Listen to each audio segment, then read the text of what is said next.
cope with our growing population, we have tripled our exploitation of natural resources in just 40 years.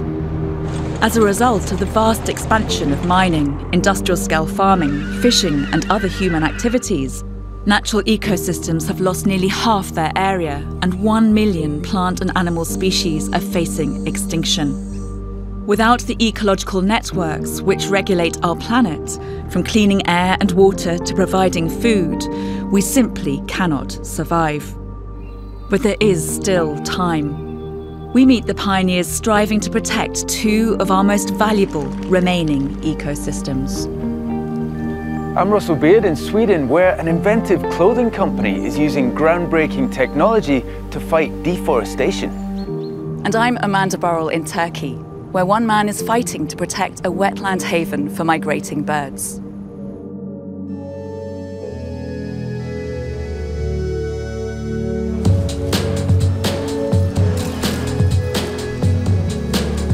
The fashion industry is worth $1.7 trillion. And every year, textile manufacturers make billions of garments, which might only be worn once or twice before ending up in landfill.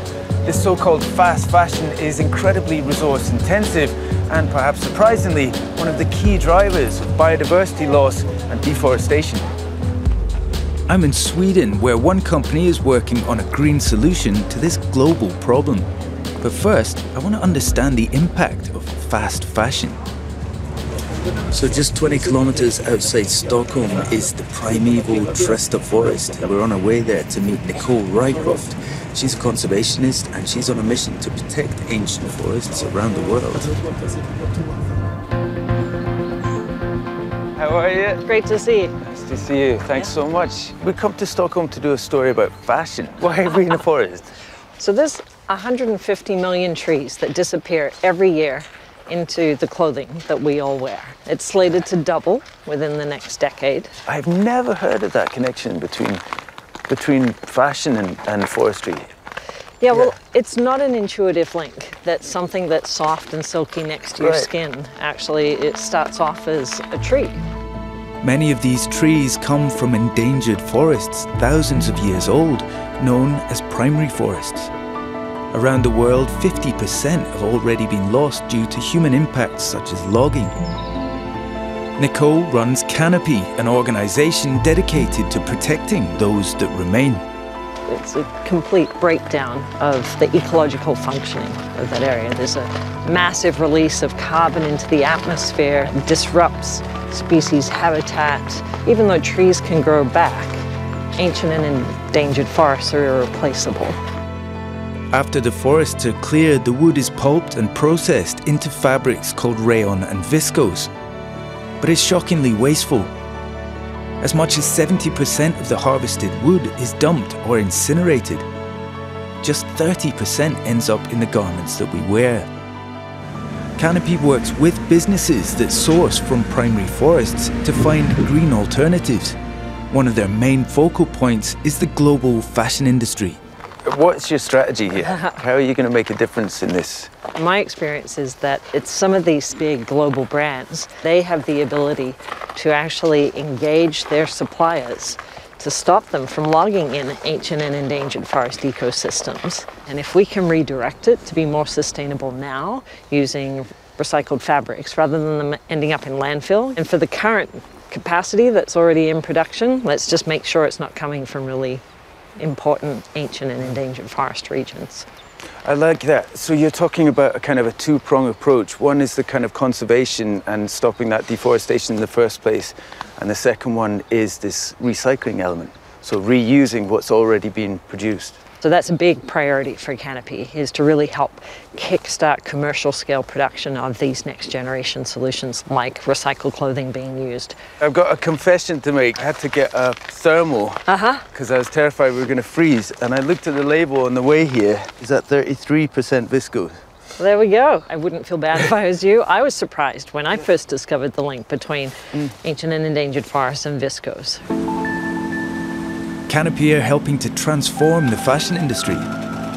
One of their partners is a recycling company in the town of Christianhamn called Renewcell.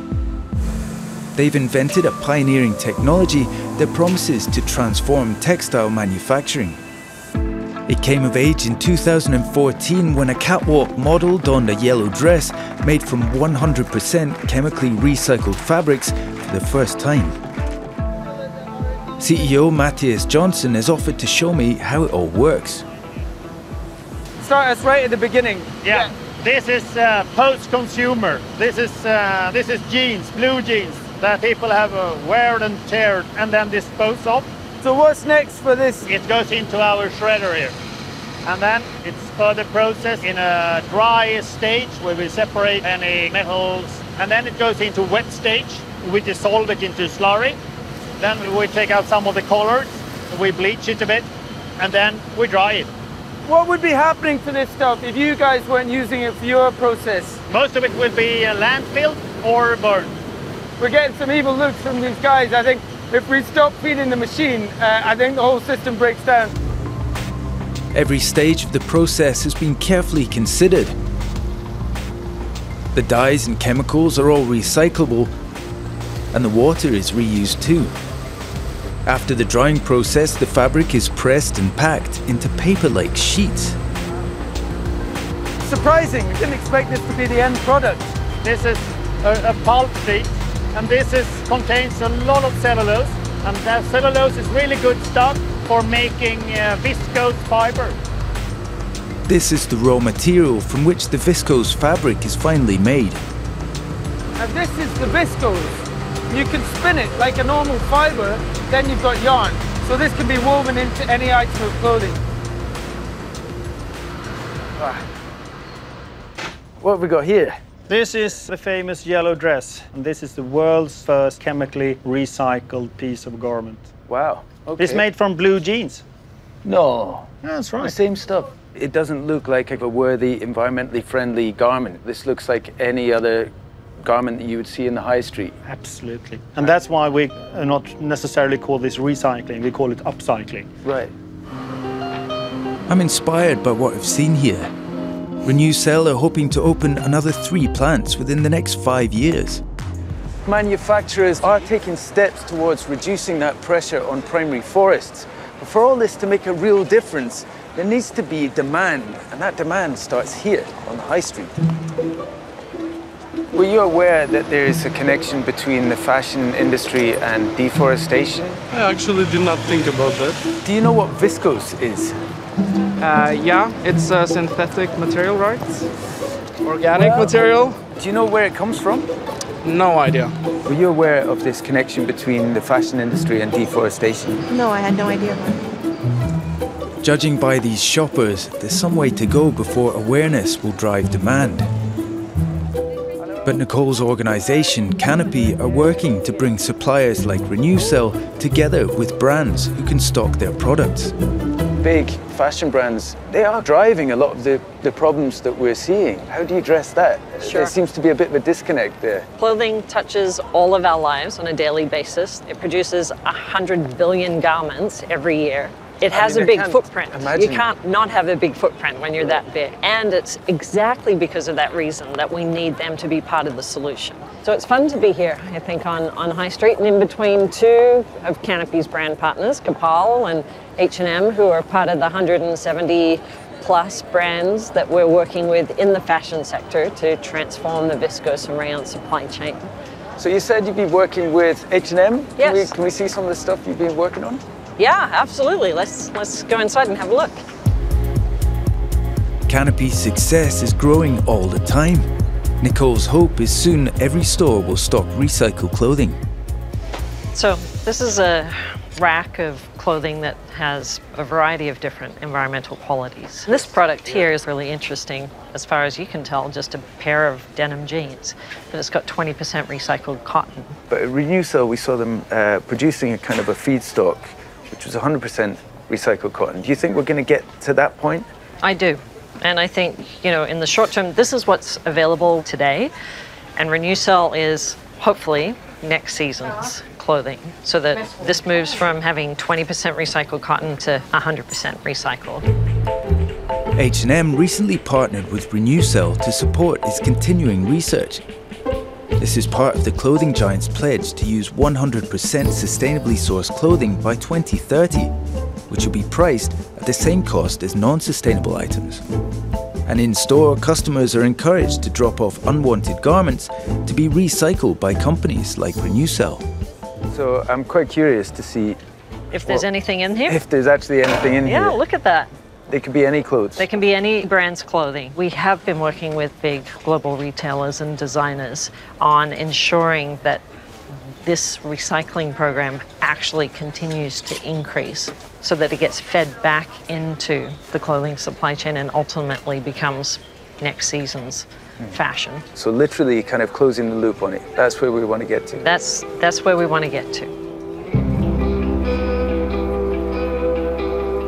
Discovering the link between the fashion industry and deforestation was deeply shocking. But I think with organizations like Canopy and Renewcell raising awareness, there is hope for the future. It's a massive challenge, but I think when the public are armed with the right information, they'll be able to demand more from their retailers, and then we might see our precious forests stop being the victims of fashion.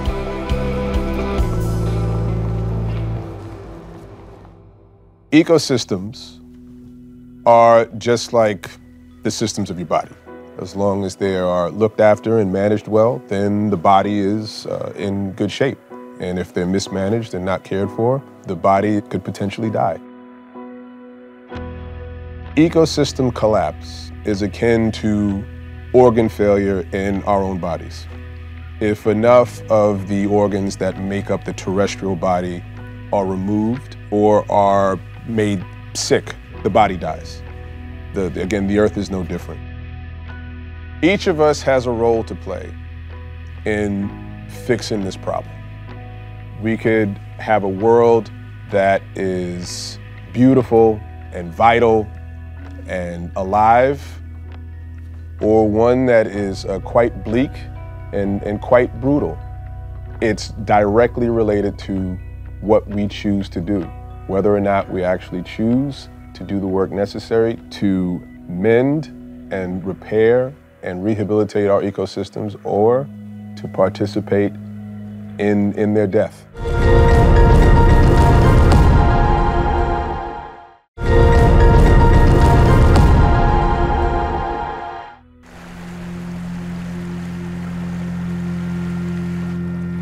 Wetlands are some of the richest habitats on the planet.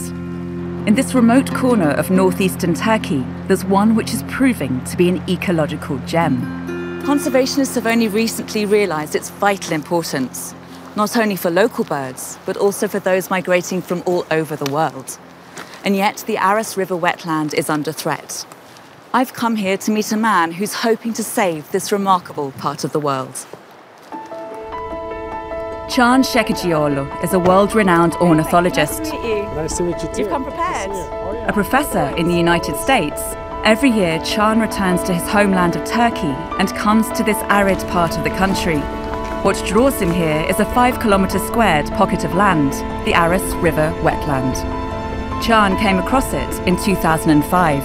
And I was looking, just playing with Google Earth, and I thought, this looks like a globally important oasis and critical spot for migration, breeding, and wintering birds. And it's completely different coming here in person. And I thought, this is it. This is the place where I want to do long-term research to really understand what birds use this area. This rare wetland, situated in a dry sub-desert region, is created when the Aras River floods. It's ideally located for migrating birds. Out of 35 global hotspots, we're at the intersection of not one, but three of the 8 world's global bird migration flyways. They intersect right where we are in northeastern Turkey. It is one of the most special wetlands on the planet. You basically discovered a treasure trove. How did you feel? It was so exciting and it was so beautiful. I mean, I really did not expect after 15 years we would have recorded almost 300 bird species here. That's 2/3 of the entire avifauna of the whole country recorded over centuries. I mean, in this one spot. Of the 290 bird species or avifauna documented here, 21 are globally threatened or near threatened, including the Egyptian vulture and the curlew. But further danger is looming. the government wants to dam this entire valley, as far as that village over there, flood this whole place. All this would be under 45 meters of water. And every season I come here, just seeing it still there is like a relief, because I'm always afraid it'll all be gone. I have to come here and see it for myself.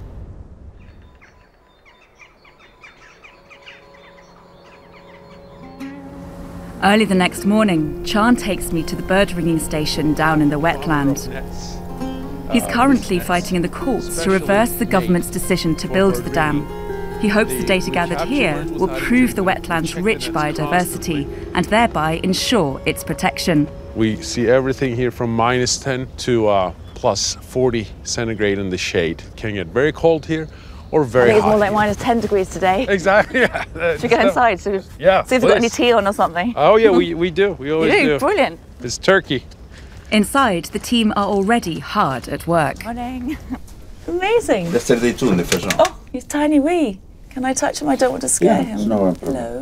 This Scops owl was caught amongst the 600 metres of bird nets that surround the station. Every hour from sunrise to sunset during the spring and autumn migration seasons, the nets are checked to see if any birds have flown into them. He's going to check the raptor net, and there's nothing there, so we go back. Birds migrate to find conditions favourable for living and breeding. It's early in the season here, so bird numbers are low, but there are some beautiful specimens. So we got a bird Okay. in the net. What's this? This is a blue throat. Go to the collector. Yeah, they hit the net, slide into a pocket, and then get entangled. Some of the birds caught here have flown for days non-stop and migrate for hundreds or even thousands of kilometres. To be able to survive the journey, there's one thing they all need. Fat. That's their fuel. Right before migration, some birds will double their body mass. And that's why places like this are so critical, because they need these stopover locations to keep eating and to keep replenishing their fuel reserves. Now that I'm down in the valley, I can get a sense of why they stop here, because it's warmer than just a bit higher up. There's water everywhere, bits of foliage coming out. And the thing that you can't see on camera is that there's actually a lot of insects here. So there's a huge amount of food to be got here by migrating birds. 1 in 8 bird species are facing global extinction due to perils including habitat loss and pollution. This only increases the importance of an oasis like this. These days, if you're studying biodiversity, it's almost impossible not to become an activist, because, you know, you are studying things that are being destroyed every moment you study them. Juan Roman Ramirez is a Spanish ornithologist, one of 400 volunteers from 33 countries who've come to work here since Chan set up the station in 2005. Now we got the birds from the mist nets. We go to the station, we ring them, take some measurements, and return them back to the wild. This bird was born definitely last year. And this is the first spring migration for this bird. So it's amazing. So even when it's just 1 year old, it knows instinctively where it has to go. It's like that. That's incredible. Natural signs, including changing day lengths, trigger the bird's hormones, which switch on the urge to travel. All the information gathered here is sent to a central database at Chan's University in Utah. Neden bu veri o kadar önemli? Tanımadığımız şeyleri yok etmekte çok iyiyiz. Bunları tanımak için imkanımız olursa, insanlara çok iyi aktarabilirsekse bu tarz alanların korunmasına daha çok rol oynarız. Ve bunun için bu verileri çok iyi analiz edip çok iyi bir şekilde sunmamız gerekiyor. This fat score 3, almost 4. This bird is in better condition than the other one. By blowing on the bird's chest, one can tell its fat levels. If the skin is pink, they are low. And if yellow, the bird is plump enough to travel on. 16.9 is okay. It's just so slight, and to think that this bird has come from literally thousands of kilometres from the start of its journey in Africa, you said. It's just extraordinary because it's so tiny. And then the legs. Oh my gosh. From every individual, we take a couple of feathers and go to the lab. Oh, you can feel its heart beating. This tiny little heart. Once all the data has been gathered, the bird can be released. Go? Oh, he doesn't want to go. Over 14 years, the team have ringed around 108,000 birds. When they are caught elsewhere, researchers can contact the station here and their migration can be tracked. I feel like I've learned so much about why this place is so important as a refueling station for those birds which are travelling across the world on their journeys.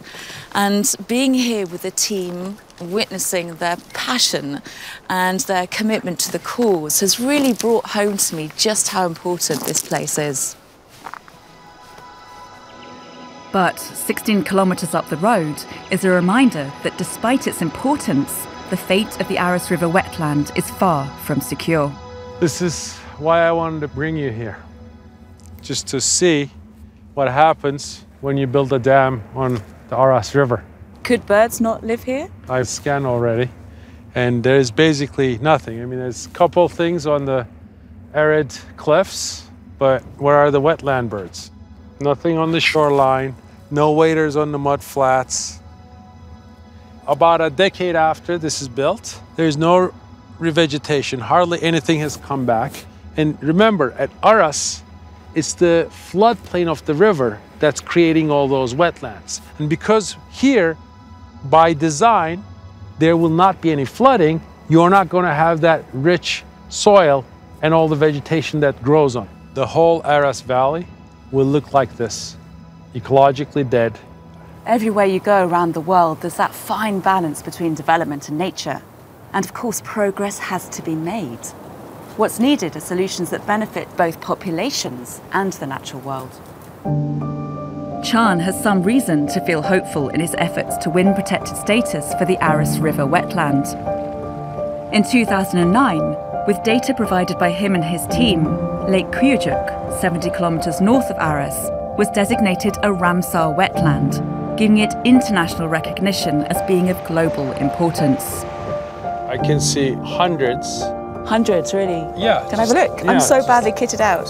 You'll see the cranes. Yeah, got them. And there are some ducks in there.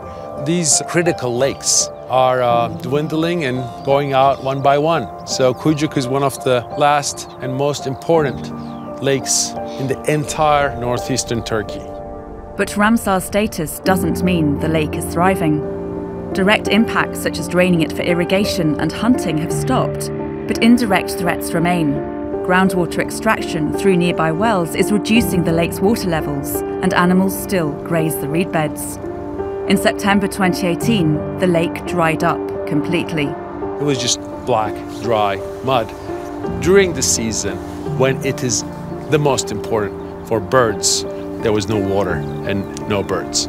You can't say it's a Ramsar site and declare victory and walk away. I mean, conservation is a never-ending battle. Like, as long as that place is there, you have to make sure it stays there. Can is working on a number of fronts to save the lake and has just signed an agreement to protect it with the provincial governor.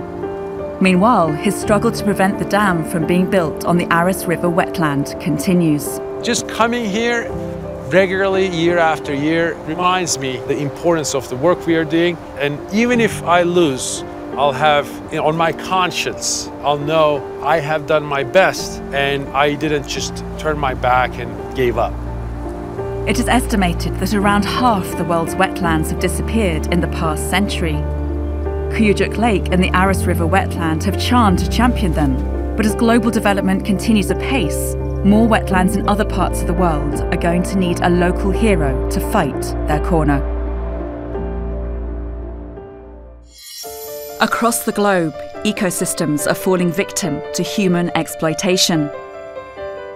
One possible way of ensuring their protection is to enshrine their right to defend themselves in law. In the US in the 1970s, a legal scholar called Christopher Stone proposed that nature should be seen as a living entity with the same legal rights as people. It would, through human representatives, be able to stand up in court and defend itself against threats to its well-being. Since then, the idea has been gaining traction. In 2008, Ecuador wrote it into its constitution, becoming the first country to give nature the legal rights to exist and flourish. And in 2017, New Zealand's third largest river, the Whanganui, was given legal status after a Maori tribe fought for its right to be preserved. The way forward isn't simple, but the future of conservation may lie in ensuring nature has recourse to justice.